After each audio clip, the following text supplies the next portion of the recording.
Mr. President, halos isang linggo na matapos ang habulan at barilan dito sa Senado.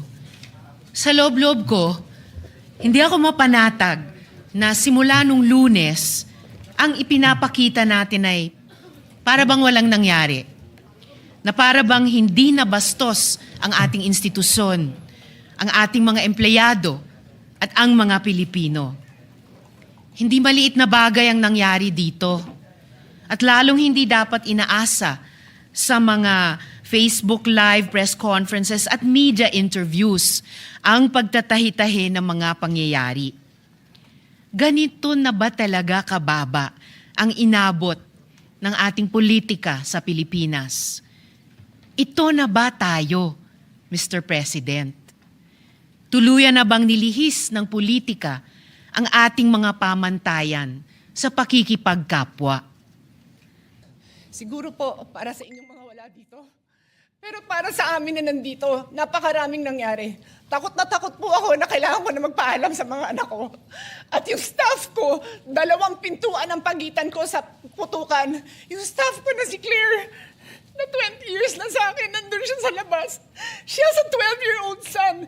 Kinuwento niya sa akin lately na tumatakbo siya, hindi niya alam kung saan siya pupunta.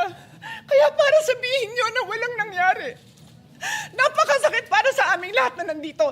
And as I said, 2 pintuan na nagpo-protect sa akin sa putukan.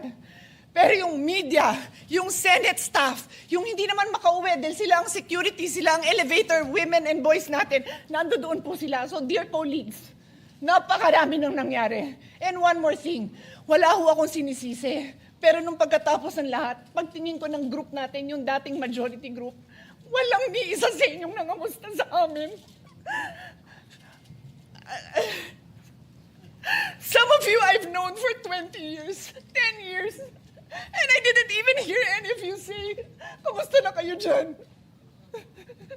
Napakasakit mo sa akin. Sobrang sakit. So yun lang ang masasabi ko. Yes, I am very ready to share my story, to ask questions. Pero kung wala ho kayo dito, huwag niyong questionin yung mga nangyari sa mga nandito. Dahil nandito kami, kasama ng staff namin, Senate staff. You have your own story. I respect that.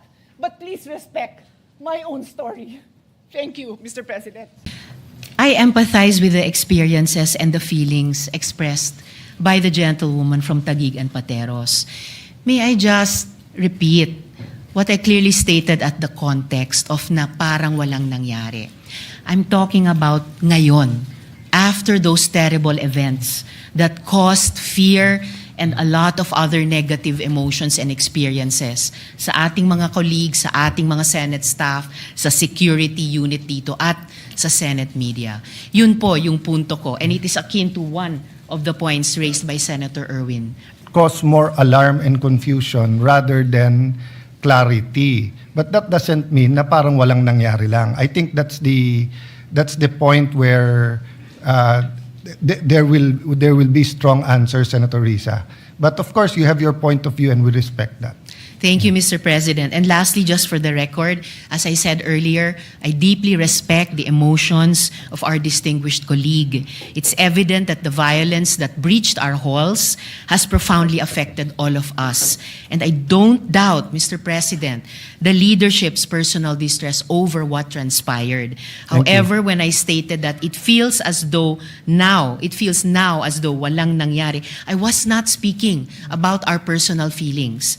I was speaking about our institutional posture. Thank you for that. Our grief as senators is valid, but our mandate requires action. Salamat po ng marami, Mr. President. Thank you for that statement. And personally, I've stated this again and again.